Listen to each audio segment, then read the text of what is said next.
bastante interesse. Eu acho que cada vez mais ele vem se tornando relevante do ponto de vista do paciente pediátrico. Antes a gente tinha muitas evidências do paciente crítico adulto, mas muito pouco ainda mapeado sobre como fazer essa monitorização de forma adequada e dosar de forma adequada o quanto a gente vai dar de volume e o quanto o paciente se beneficiaria ou não desse volume. E como isso vem mudando na nossa população, eu achei importante a gente trazer o que tem de recente nesse tema. Então, só para introduzir um pouco a importância, né, da volemia e de como realizar a terapia fluídica como ressuscitação, o sistema circulatório, ele basicamente é quem vai distribuir tudo de energia que a gente precisa para as nossas células.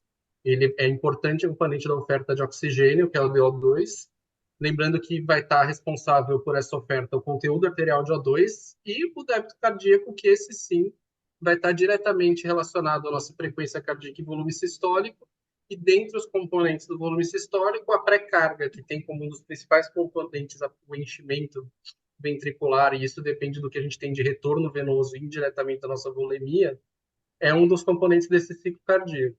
Então, a gente vai ter ele, a pré-carga como componente, a contratilidade cardíaca propriamente dita e a resistência à saída desse volume do ventrículo, que é a pós-carga. Então, para a gente entender melhor alguns pontos, eu vou usar várias vezes essas siglas e conceitos, então resolvi já colocar eles agora bem no início. Então, a nossa pressão arterial média ela vai depender do débito cardíaco, que já foi mostrado no slide anterior, e a resistência vascular sistêmica. O débito cardíaco, então, ele é o volume sistólico pela frequência cardíaca, e diretamente ele vai depender do nosso retorno venoso. O volume, ao final da diástole do ventrículo esquerdo, é o que vai ser o principal componente da nossa pré-carga, e o nosso corpo, nossa fibra miocárdica, né, ele funciona por meio de um equilíbrio que pode ser exemplificado por uma curva que já muitas pessoas devem conhecer, que é a curva de Frank-Starling. Ele mostra a melhora na nossa função contrátil e no nosso débito cardíaco com relação à quantidade que teve de enchimento ventricular. No paciente que tem, em tese, uma boa resposta ao volume, você vai encontrar ele na fase A desse gráfico, onde tem um Azinho pequeno aqui, que até não sei se a minha seta aparece para vocês na descrição de tela, mas eu tento circular aqui. Parece sim, sem problema nenhum. Então, isso vai até ajudar para outras coisas depois. E o que a gente espera é maior oferta de volume, você vai ter um bom aumento no débito cardíaco. Esse paciente da fase A é o ideal. E a outra curva que encontra aqui em cima, em paralelo, é a água extravascular pulmonar. Você espera um pouco aumento na água extravascular pulmonar com esse volume. No paciente que, em tese, não responde bem ao volume, ele vai estar nesse ponto B da curva. Nesse ponto B, você vê que foi feito praticamente o mesmo volume que tem no ponto A, mas o aumento no débito cardíaco foi muito pequeno. E, proporcionalmente, a água extravascular pulmonar aumentou bastante, com a medida de edema.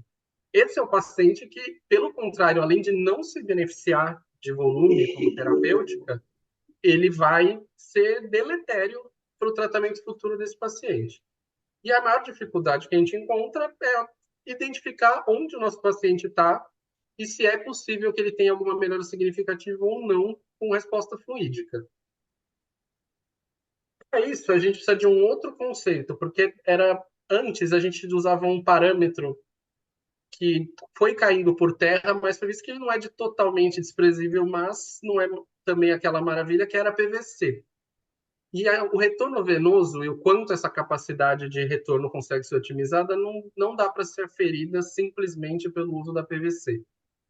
Principalmente porque o nosso retorno venoso ele vai depender principalmente de dois componentes principais, que é a pressão média sistêmica, ou pressão média de enchimento sistêmica, ambos os nomes são válidos, a PVC e a resistência venosa ao retorno, tudo que atrapalha nosso retorno venoso antes dele chegar até o átrio.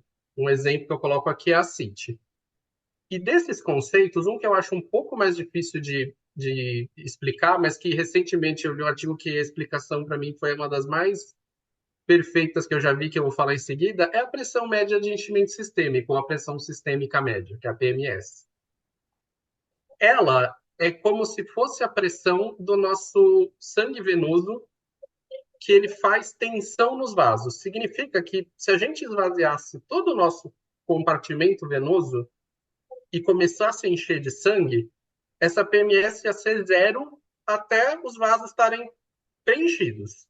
No momento que entrasse a primeira gota, a primeira coisa a mais, essa pressão começaria a ser positiva e aumentar. E nesse momento, essa PMS vai começando a se elevar.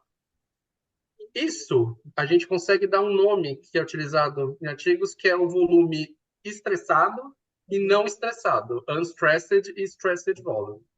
O volume não estressado é tudo que a gente colocou para encher os vasos que não está exercendo pressão na parede dele e não está auxiliando no retorno venoso. Enquanto que o que vem a mais e exerce pressão na parede dos vasos é o que vai ser o volume estressado e é o principal componente da PMS. Para a gente otimizar o retorno venoso, então, uma das medidas mais eficazes é melhorar a PMS, que é melhorar o volume estressado e principalmente da circulação venosa, que é onde está 70% aproximado da nossa volemia. E a gente consegue isso com duas maneiras, ou com expansão volêmica, no paciente que é responsivo ao volume, ou com vasopressores. O vasopressor ele é uma ótima medida para otimizar o retorno venoso. Não é só expansão. Então, para exemplificar melhor isso que eu falei agora, o que é mostrado nesse artigo que eu falei é esses três tipos de situação. Ele fala para imaginar no sistema venoso como se fosse esse frasco aqui, que está à direita, que tem marcado volume estressado e não estressado. Tudo que é volume não estressado, ele não está gerando gradiente para pressão atrial, porque ele está no nível dela. É como se a saída fosse uma banheira que, em vez do ralo ser no fundo dela, o ralo fica na lateral ou uma média altura. Tudo que eu coloquei para encher a banheira até essa altura, praticamente não gera gradiente. Então, se eu quiser melhorar o meu gradiente, eu preciso aumentar o volume estressado. Como eu posso fazer? Colocando uma coluna de água maior, que é enchendo o vaso de volume. Mas tem um limite. Você está vendo que a banheira tem uma hora que ela chega até a boca. Se eu colocar mais água aqui, eu não melhoro a minha coluna de água para melhorar o fluxo para o lado direito. E pelo contrário, essa banheira começa a transbordar.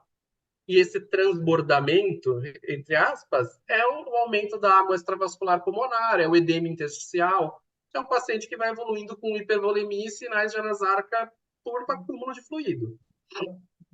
Nessa situação, que já falhou o volume porque o tanque já está cheio, se eu botar mais água aqui só vai cair para fora da banheira, entra a importância do vasopressor.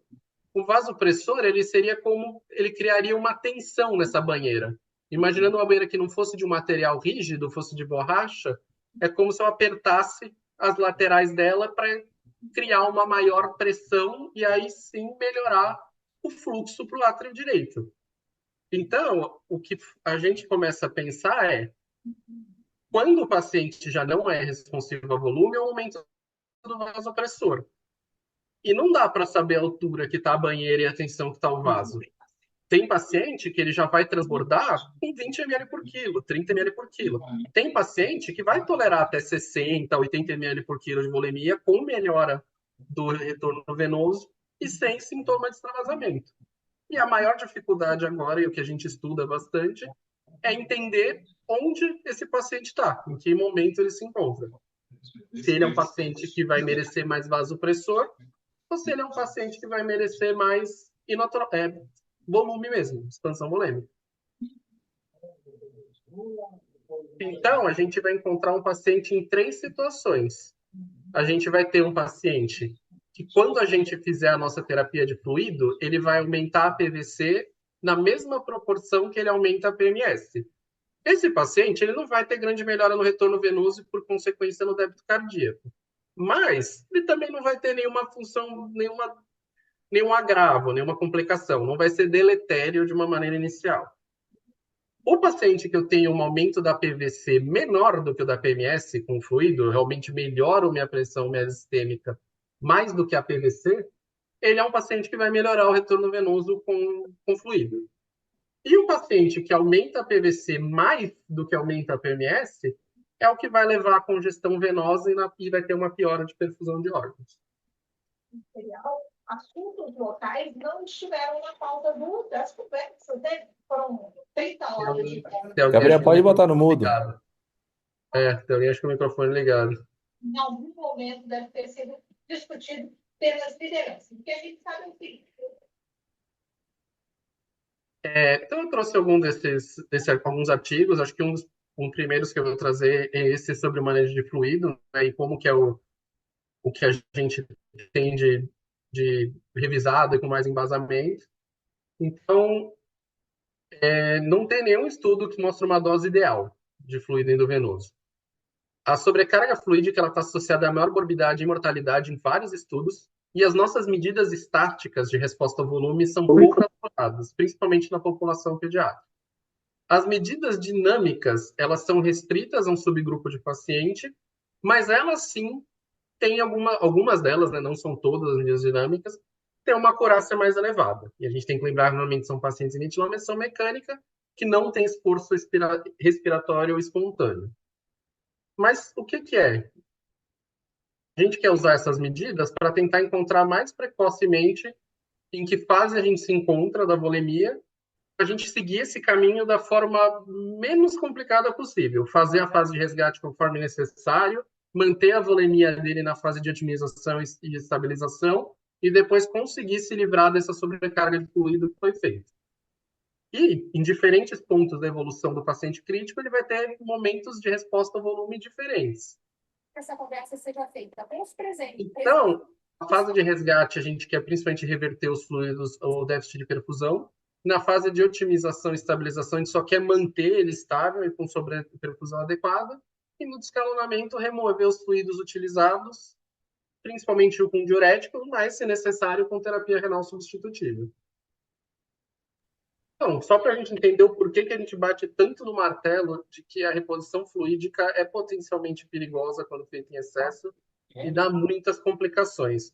Porque se fosse algo não complexo, não inerte a complicações, a gente não estaria tendo essa discussão de início. O fluido, ele precisa ser tratado mais como um medicamento e menos como uma medida simples, porque assim como um medicamento, o fluido tem dose adequada, tem eventos adversos e precisa ser monitorado o seu uso. Principalmente porque a gente vai ter que sempre balanceando a sua estabilização hemodinâmica versus sobrecarga hídrica. Em paciente grave, não é aquele paciente que a gente pode ter mais margem para erro. Qualquer complicação de qualquer terapêutica tende a ser mais relevante num paciente que está crítico e já tem disfunções de outros órgãos. É só imaginar um paciente séptico, por exemplo, que fez uma síndrome do desconforto, ganhando uma hipervolemia com edema pulmonar de presente. Ele já era uma ventilação difícil e você indiretamente transforma ele numa pior ainda. Então, tudo vai ser potencializado se feito sem cuidado no paciente crítico. Então, a gente sabe que fazer uma administração fluídica visando perseguir alvo de PVC já é maléfico, então não é algo que é mais para ser feito. E diversos fatores vão levar a nossa sobrecarga hídrica como um fator de mau prognóstico na evolução do paciente criticamente doente.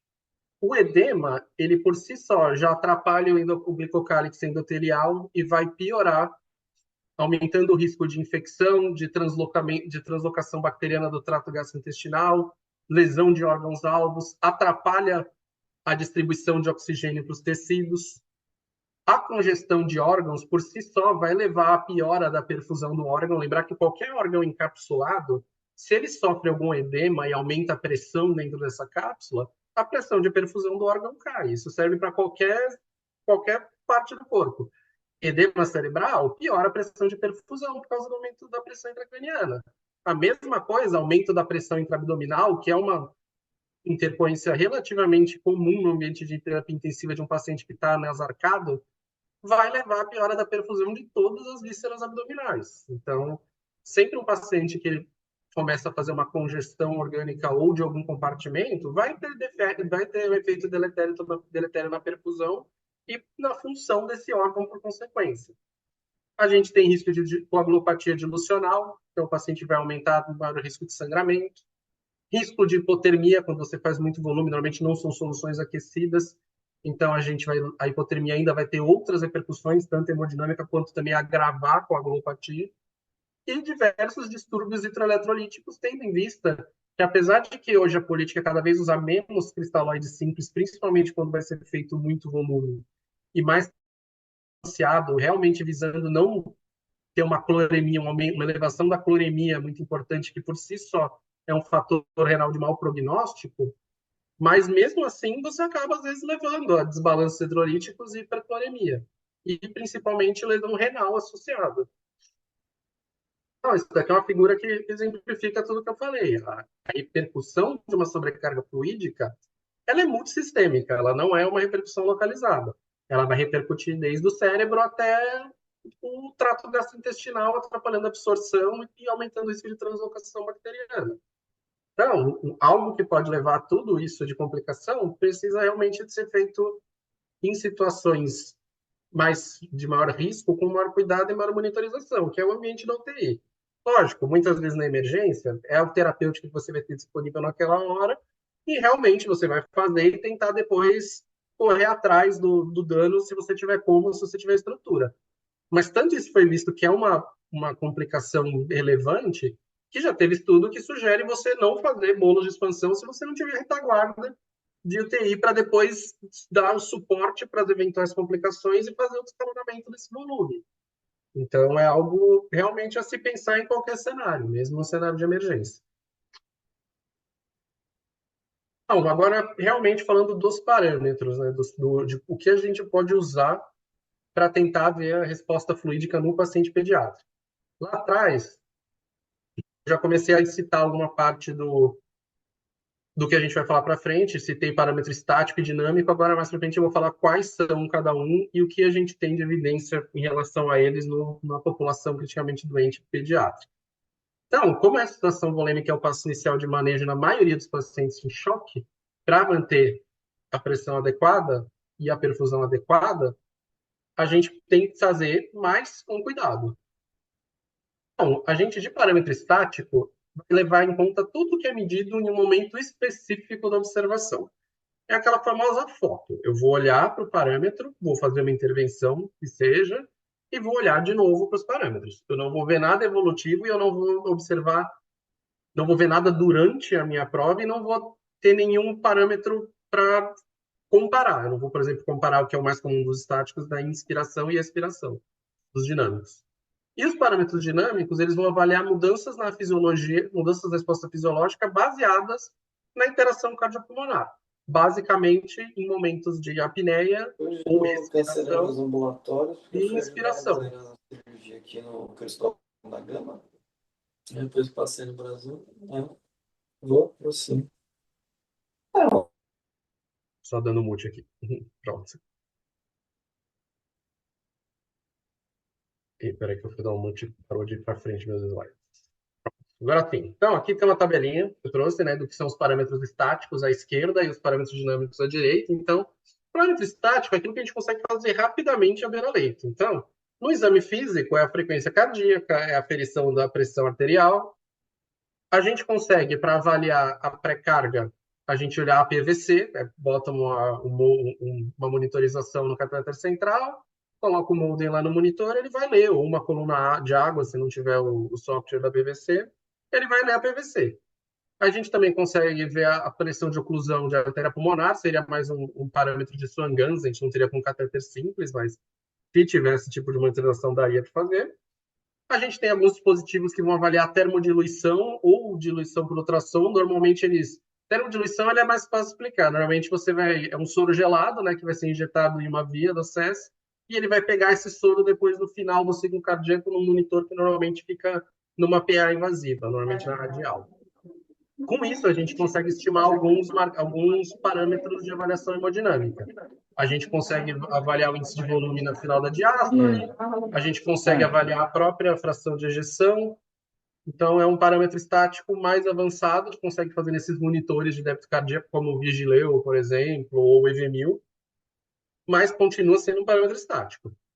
E a gente pode fazer os parâmetros estáticos por ecocardiografia. A gente consegue ver o tamanho da câmara esquerda no final da diástole, a gente consegue calcular o volume, o débito cardíaco, a gente consegue ver o flow time. Então, são medidas também, continuam sendo estáticas, mas com avaliação por eco. Enquanto que nos parâmetros dinâmicos, a gente vai sempre observar para uma alteração subsequente à interação cardiopulmonar do paciente.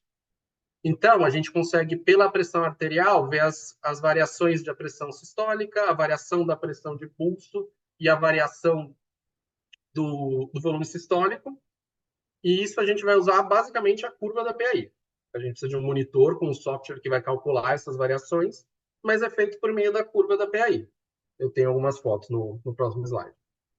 Pletismografia é a mesma coisa. A gente vai ver a curva da oximetria e por meio da variação, também medido por um software, na curva da oximetria nos momentos de expiração ou de apneia e inspiração, a gente vai ver a variação de amplitude e o índice de variação. Também utilizando como um parâmetro dinâmico dependente do ciclo respiratório. A gente também consegue fazer alguns testes de pré-carga. O adulto tem muito mais costume de fazer esses testes. Na pediatria são poucas evidências, normalmente resultados não muito satisfatórios, que é a compressão abdominal, elevação passiva de perna, o teste de final de expiração de oclusão também daria para fazer, e o mini fluid, você fazer uma pequena expansão numa líquora pequena e observar a variação no ciclo cardíaco desse paciente após esse pequeno teste com expansão. E o que tem um pouco mais tanto de ser difundido mais em unidades pediátricas, quanto de mais estudos, se for revisar, são testes de ecocardiografia e Doppler, tentando avaliar parâmetros dinâmicos, né? Desses daí, a gente tem a respiração variatória do fluxo, do peak flow, né, do fluxo máximo, fluxo de pico na aorta. Esse é um dos que tem mais evidência, para falar a verdade. A gente tem a variação respiratória da veia cava inferior, do diâmetro da veia cava inferior. A gente fala em colapsabilidade quando o paciente está estubado e distensibilidade quando ele está entubado. A variação do VTI, também com o ciclo respiratório, ou do volume sistólico também. Desse jeito, a gente já exclui todos os estáticos. Eu não encontrei nenhum estudo em todas as revisões recentes que eu fiz que mostram que algum parâmetro estático seja fidedigno para predição de resposta ao volume em pediatria. Então, toda aquela coluna da esquerda, realmente a gente não consegue utilizá-la com muita acurácia. Nada que mostrou relevância, que mostrou um grande impacto na avaliação da volemia do paciente pediátrico. O que sobraram foram os parâmetros dinâmicos. E aí, realmente, cada vez mais a gente está tendo mais evidências de alguns. Aos poucos, talvez a gente encontre até mais que sejam fidedignos na avaliação. Então, a gente vai ter os parâmetros, como eu tinha colocado antes na tabelinha, derivados da É o pressão, alfabeto todo, eu sou o alfabeto é uma parte das vogais. derivados da pletismografia e derivados da ecocardiografia. Avaliando a onda de PA, que a gente vai usar a curva da PAM, a gente vai encontrar como principais parâmetros a serem avaliados a variação da pressão de pulso, a variação da pressão sistólica, e eles ambos têm boa correlação clínica em adultos, mas em criança ainda engatinhando, a correlação não é muito boa. Só para vocês entenderem, está aqui na curva, essa é a curvinha de PAI que a gente veria em qualquer monitor. Embaixo tem a pressão de via aérea, mostrando que à esquerda esse paciente está como se fosse em ventilação apneica, e ele tem o ciclo respiratório na curvinha onde tem esse desenho vermelho aqui. Então, a gente vê a variação da pressão sistólica máxima, né?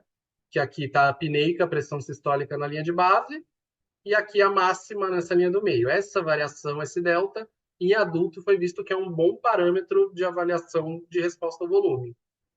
E a mesma coisa para a pressão arterial média. Ele vai calcular onde está a pressão média no valor apneico e vai ver a pressão arterial média no valor sistólico também, boa correlação, e pressão de pulso, que é a diastólica menos a sistólica menos diastólica em ambos. Em adulto, bem correlacionado. Então, esses monitores de débito cardíaco que fazem essa correlação funcionam super bem. Em criança, infelizmente, as meta-análises que tem e estudos randomizados não viram uma predição muito boa. Os parâmetros derivados de eco, aí sim a gente começa a ter mais resultados em criança. Eu coloquei aqui, na verdade, só duas fotos da janela que a gente usa mais comumente, né? a gente vai no 5 câmaras tentar pegar o VTI, e nessa curva de VTI a gente consegue fazer duas medidas, né? Aqui ele desenhou mesmo, né? Ele fez o próprio VTI e a gente consegue.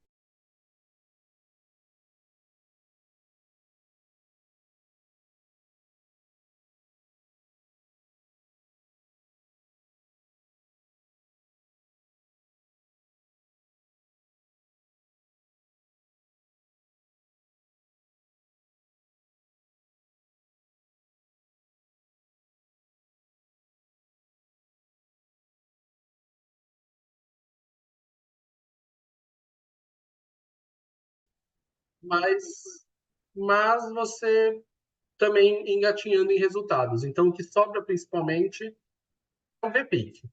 Mas, visto que treinamento com eco em intensivistas deu para também melhorar a impressão que eles têm de volume e ajudar a guiar pelo menos uma terapêutica inicial. Então, uma coisa que a gente sempre ensina em treinamento de eco pediátrico para o intensivista é tentar identificar alguns achados sugestivos de hipovolemia. Não quer dizer que esse paciente é responsivo ao volume, não dá para afirmar isso por estudo, mas indiretamente é um parâmetro a mais que ele vai poder utilizar na conduta, na terapêutica que ele vai fazer. Então, lembrar que a cavidade ventricular esquerda com tamanho reduzido à análise subjetiva é um sinal relativo de hipovolemia. Sinais de hipercontratilidade no ventrículo esquerdo na ausência de medicamento vasoativo também. E esses sinais de hipercontratilidade, normalmente a gente vê mais fácil na parede posterior do ventrículo esquerdo, que se encontra com o septo interventricular na sístole, praticamente como se ele se fechasse.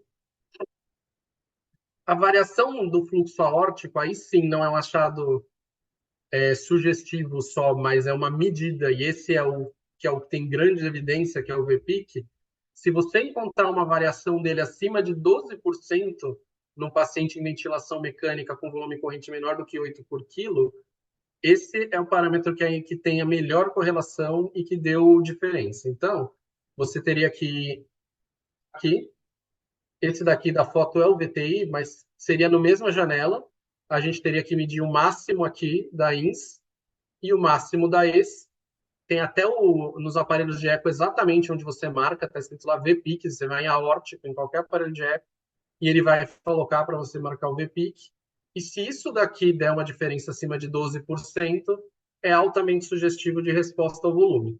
Como que é feita essa relação? É igual do VTI. Você vai pegar o máximo menos o mínimo, então é VPIC máximo menos VPIC mínimo, e dividir pela média aritmética dos dois. Beleza? Então é tranquilo, isso acima de 12%, altamente sugestivo de resposta a volume. A mesma coisa seria no VTI. Os valores de VTI variam de um estudo para outro entre 12% e 15%, mas se você pegar o VTI também máximo menos o VTI mínimo e dividir pela média dos dois, acima de 12% a 15% também é um paciente com alta chance de resposta ao volume. Aí aqui, eu até tinha jogado o VPIC aqui, em ambos, ó. Então tá bem aqui, ó. VPIC máximo, VPIC mínimo. Aqui tem duas situações diferentes. Em uma delas, um paciente com resposta ao volume, onde o cálculo deu bastante diferença, deu acima de 12%. E uma com pouca variância, que o cálculo dá menos do que 12%. Então, o paciente que, em tese, não responderia ao da direita e um que responderia à esquerda. É um parâmetro derivado de eco, que dá para treinar o intensivista a fazer, e é extremamente fidedigno do ponto de vista de resposta ao volume. Só lembrando que os estudos foram feitos com o paciente em ventilação mecânica, mas dá para tentar fazer no paciente em respiração espontânea, sabendo que existem limitações ao método. Aí a cava, né? Adoram a cava. Sempre eu ouço, como tá a cava? A cava tá boa? Quando vão perguntar de volume. E aí que tá o problema, isso é uma medida de adulto. A cava em adulto é muito boa. Ela funciona super bem se você encontrar uma variância maior de 50%. Mas na criança, não. E mesmo na criança ventilada, a correlação do diâmetro de cava na fase INSE expiratória não foi boa no paciente pediátrico. Então, a avaliação de cava, mesmo no paciente ventilado ou não ventilado, ele entra naqueles critérios subjetivos. Lembra quando eu coloquei lá atrás que olhar um ventrículo esquerdo que fecha, olhar uma cavidade esquerda menor, são sinais indiretos de hipovolemia, uma cava que oscila mais ou mais fechada entra nesse mesmo parâmetro, entra como algo sugestivo de hipovolemia, mas que infelizmente eu não tenho como bater o martelo só com esse parâmetro. Ele vai entrar como uma avaliação multimodal. Você vê vários parâmetros e tentar somando tudo chegar a uma conclusão mais acurada. Mas usar como um parâmetro isolado, infelizmente, também não vai dar. A conclusão é que a avaliação da volemia ela é importante para o paciente para guiar a intervenção na criança criticamente doente e os parâmetros dinâmicos com boa evidência em adultos, mas em criança ainda caminhando muito, engatinhando muito. Mas a gente já tem uma boa correlação com o uso do delta-VPIC, apesar de algumas limitações, e já estudos mostrando que talvez a gente padronizando valores melhores, os parâmetros derivados de pletismografia talvez sejam o próximo bola da vez de avaliação da volemia. Os de PA ainda bem complicados, mas os de pletismografia, principalmente a avaliação da pletismografia com relação à respiração, ao ciclo respiratório, é um parâmetro que já está cada vez mais sendo estudado e já tem estudo até do 1 ou 2 anos atrás que encontrou uma boa correlação em crianças, eles usando o delta-VPIC como controle. Então, gente, é um tema complexo, algo que a gente cada vez vai ter mais encontros e mais dúvidas e mais coisas para se pensar com relação à volemia, mas que eu acho que nos últimos anos evoluiu muito, desde uma medida que era feita de forma descontrolada, como naqueles primeiros estudos do Rivers na sepse, que era volume atrás de volume, até o atual, que agora a gente pensa quem beneficiaria e trataria isso mais como uma intervenção guiada do que como uma medida medular para um paciente em situação de hipoperfusão ou de choque. Então, acho que era isso que eu tinha para trazer hoje. Tentei dar no tempinho da aula tudo. Se falei muito rápido alguma coisa, alguém quiser tirar alguma dúvida, à disposição. Acho que sempre vai aparecer alguma coisa nova. Isso a gente vai tentando trazer. Obrigado, Gabriel. Eu acho que foi uma excelente aula. Eu acho que assim exemplificou bastante você nos processos, até tentou detalhar bastante no início, para ninguém ficar um pouco perdido, né? E que nem você falou, você acha que o ultrassom no dia a dia atual é primordial no paciente, que a gente grave, extremamente grave, precisa ou não de volume? Eu acho que sim. Eu acho que para o paciente que está muito lábio, tudo a mais é algo extremamente válido. Eu acho que tudo bem, o ultrassom ele vai ser de grande valia se você tiver um bom treinamento. Eu vejo, às vezes, muito caso que não tem um treinamento muito adequado e, às vezes, tenta valorizar mais o ultrassom do que o exame clínico. Mas quando você tem um bom treinamento, ele é uma ferramenta praticamente primordial, é totalmente necessária. Tá. E o que que você fala em relação, por exemplo, a gente falou em fluido responsividade, né? E fluido tolerância, que a gente tem vendo alguns casos que mesmo Isso, fazendo volume, você melhora, mas você também tem um extravasamento secundário, mesmo isso. tendo resposta. Vai ser aquilo, a história lá da vasilha, né? A vasilha, ela muitas vezes, se você for colocando mais água, ela vai extravasar, mas vai melhorar. O problema é que a complicação às vezes vai ser mais grave do que o tratamento. E o saber quando parar também é muito difícil. Para isso, essas medidas elas vão dizer simplesmente que ele é fluido responsivo. A gente, em paralelo, vai ter que monitorizar uma outra coisa. Vou puxar para o ultrassom, que é algo que eu gosto muito. Linha B, o paciente começou a encher de linha B no tórax. Você está vendo que está piorando a perfusão de algum órgão local, se você conseguir fazer Doppler de algum órgão. Às vezes tem pessoas, esse é um treinamento que eu não tenho, mas tem pessoas que têm Doppler, sabem fazer Doppler cerebral média. Você vai vendo que às vezes isso vai ficando pior. Qualquer sinal de sobrecarga de volume, você tem que parar. E, na verdade, o intuito de você ver o fluido responsivo é talvez não chegar nesse momento. Se você começa o fluido e já identifica que ele não é responsivo, você vai iniciar a droga precoce. E aí você vai talvez evitar algumas dessas complicações. Tá? Então, Tudo bem, vai ter paciente que vai escapar, mas é difícil. basicamente, carregue seu ultrassom debaixo do braço, né? Tem que fazer o eco e talvez o ultrassom de tórax. Eu acho que tendo disponível, eu nunca vejo um problema. Eu só acho que é difícil você substituir ele como uma prova cabalística. Ele não é. Ele é uma avaliação complementar. Só que bem utilizado, ele facilita bastante o raciocínio. E principalmente em um paciente que você já tentou múltiplas intervenções.